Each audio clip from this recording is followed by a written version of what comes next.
Alright guys, HyDra again today. Hope you're doing well and enjoying your day so far. The cheating drama continues here in Black Ops 6. Not just the hackers in ranked play, but also Prid talking about many players in the CDL using sound equalization or simply cranking their sound settings to the absolute maximum. Prid believes, yes, a couple of the OpTic guys may be guilty of it too, but he reckons FaZe are a serious team that have been utilizing this over the last couple of years. Cellium maybe being one of the chief offenders. Very much interested in your thoughts in the comment section below. Hit the like button if you enjoy. Subscribe if you're new as always. I would greatly appreciate it. Plenty to get into. Here's, well, this isn't actually Envoy, but this is, I imagine, Envoy's picture with Scrappy and HyDra and new duo. We'll talk about them later on today because they've been in some drama again, as always. But, yeah, no jerseys yet from Los Angeles Thieves. We've kind of been waiting for them a little bit, to be fair. They're obviously doing some sort of content shoot, maybe a jersey reveal, maybe something else. I don't really know what the plan is here. But, yeah, this is going to be an entertaining team for the upcoming season for sure. The vibes have been great. This duo is going to be spectacular, more than likely in and out of the server. And, yeah, I guess, you know, Scrappy's got the Thieves kind of like, you know, hat on type thing, you know what I mean? He's going to rob a bank or something. So I think that's probably the plan here. But,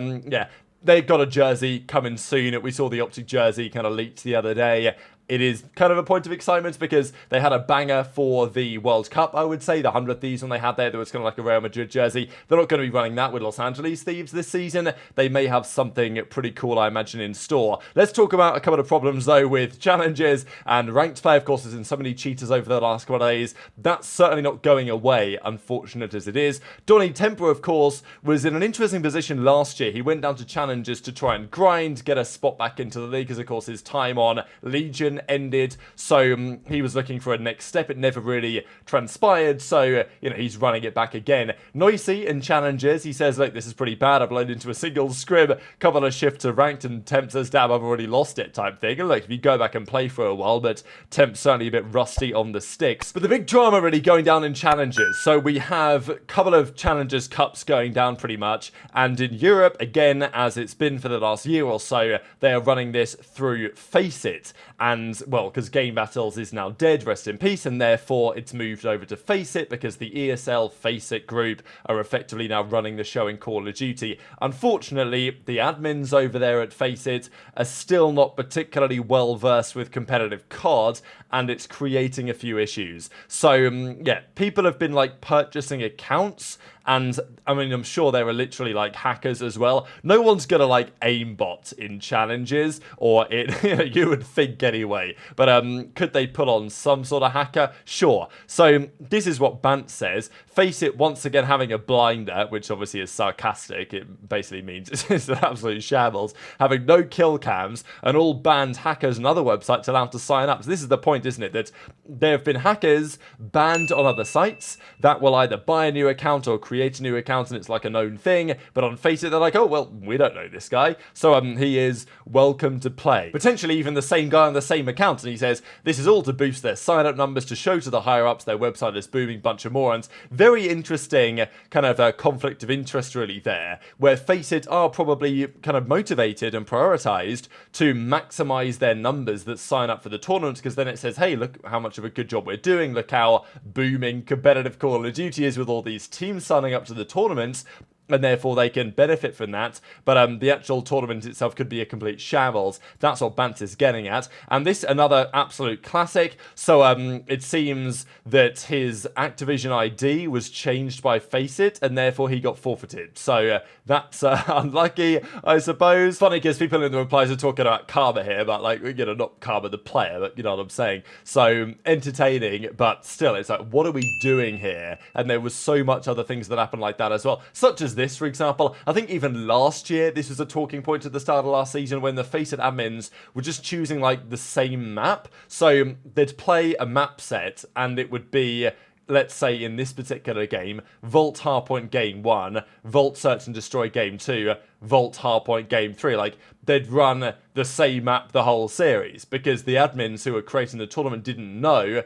that that wasn't the way we do things in COD, right? If you're playing more than one hardpoint in a series, you play it on a different map. That's how it is. But last year, the FACEIT admins simply weren't aware that's how COD is played, and therefore they were just, you know, putting teams on the same map combination a couple of times in a series, which that never really works. And this time, usually the seeding is obviously important. The higher seed will maybe host map 1, lower seed host map 2, and then, you know, the third map is either goes back to the higher seed or like who won more comfortably will then host the final map. That's one of the potential avenues. But apparently in this one, the higher seed just hosts all the maps. So unlucky. If you're the lower seed and you're getting screwed by the host of the other team, it is what it is. No chance for you. And that's just the rule, it seems, as it is. Today, the higher seed hosts the map. No vetoes at all. Tomorrow, there will be vetoes and host switch. So why? I mean, look, I can't explain these things. I'm just going to report them. So there's more problems as well. There's also this Matchroom supporter sending players to the Discord support channel to get threads opened on cheating allegations. Then those threads are being refused. So that's the issue. We know that cheating is an issue in ranked. As I say, there will be players playing in these Challenger Cups that are cheating.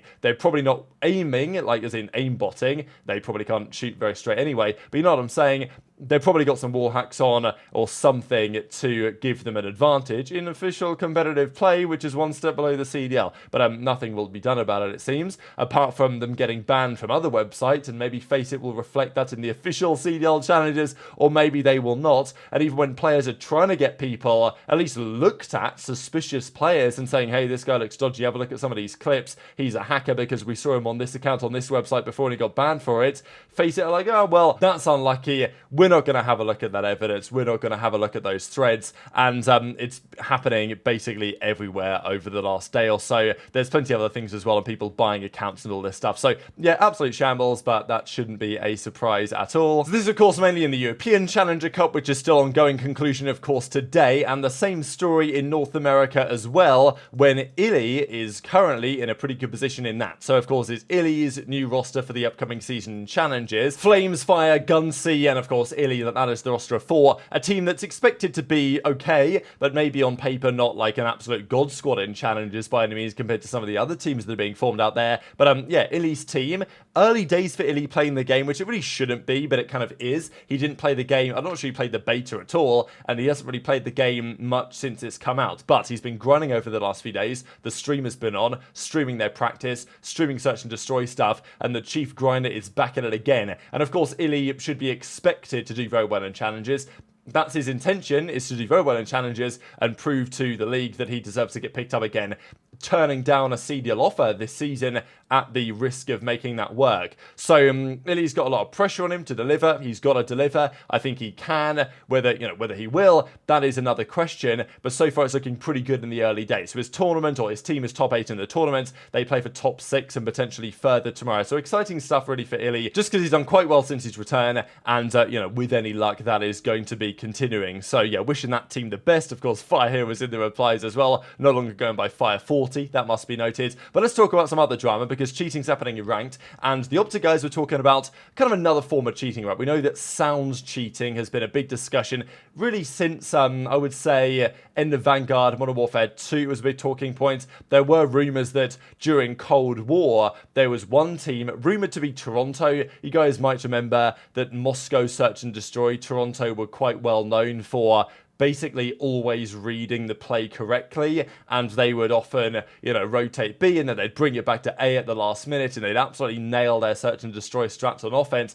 The theory goes that maybe Toronto were the first team to discover sound equalization, and therefore they were hearing things the other teams were not capable of, and therefore they were always able to make the right reads. That's the theory. Dashy has hinted at that on stream a couple of times, but I don't think has ever quite necessarily said that outright. But we know that it's been a problem. Modern Warfare 2 was a big deal. Modern Warfare 3 was a big deal, slightly less so because Ninja was actually silent on that game, but every player is cranking their audio settings to some degree, even if it's not turning on loudness equalization, which is borderline. I mean, it is cheating basically. The league doesn't allow it on LAN, but online it's like, well, we can't stop it, so what are you going to do about it? And people can just turn that on in the Windows settings, but it doesn't prevent players from cranking their mix amp, right? Using the knobs on whatever, I don't know, turning things in certain ways, going into the settings of the game, the Windows settings maybe, turning things a certain way to make it more effective.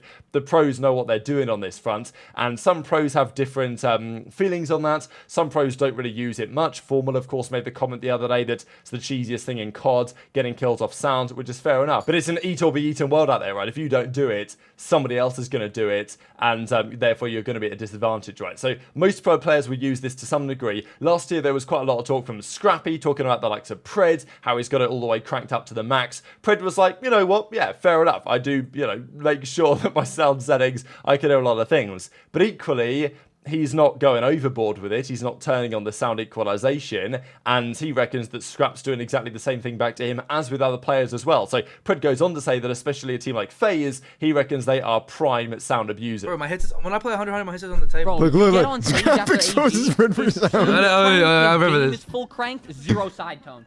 I'm like, oh. 0 Titans cap. No, because this is when I went into his chat and then I was like trolling him. Come back to online and say, dude, these guys are sounding. And aBeZy is literally the biggest sounder on land by far. I'm talking about 0 side tone. I have side tone. That's cap. That is cap. That's good. I think he meant maybe like, 0, like, bro, you know how loud your earbuds can get. No, side tone. I'll literally get trick shot off our side tone. Yeah. Ken literally had to sacrifice his side tone for me at LAN. I'll literally get turned on because I feel like I'm fucking not even there. Dude, scrap it. That is funny. That him saying like, bro, Wakening killed me. You have to admit, Wakening, he's a top. He's like, if there's a Mount Rushmore, Wake's on that. Fucking, yeah. It's you, Wake, Byron.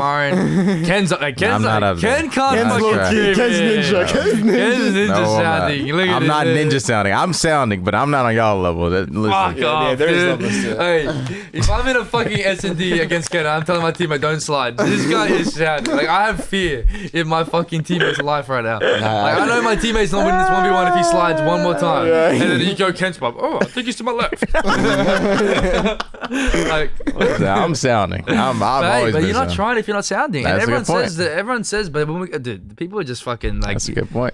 What's the excuse? Obviously, you hear this. You know what I'm saying? No, I'm not gonna lie. I feel like Slash is someone that like, yeah, I'm not sounding. Like he would die in the back, hear the guy not turn. Yeah. Just to be like, I'm not sounding. And if he gets ripped off a head glitch, I didn't snake there. Yeah. No. He actually has honor. He'll die by the honor. Him, Lamar can't sound or either, dude. Wow. I'm sounding. Yeah, Lamar's not a sounder. Lamar can't. I'm in that sound. range, bro. I might be the worst out of those 4. Like, I might be the one sounding more out of them 4. Over 50%. I guarantee you all the bottom 4 teams are using it because they need the points. Damn. I guarantee you. What's all this? Wait, what was this? I'm not gonna lie, FaZe be sounding though. What? Simp sounding. Oh yeah, that's a sounding team. Cell, remember last year when Ant got through an invasion online in Palace? Oh, and then, you heard the guns, the You hearing the YY? Yeah, that's crazy. Yeah, man.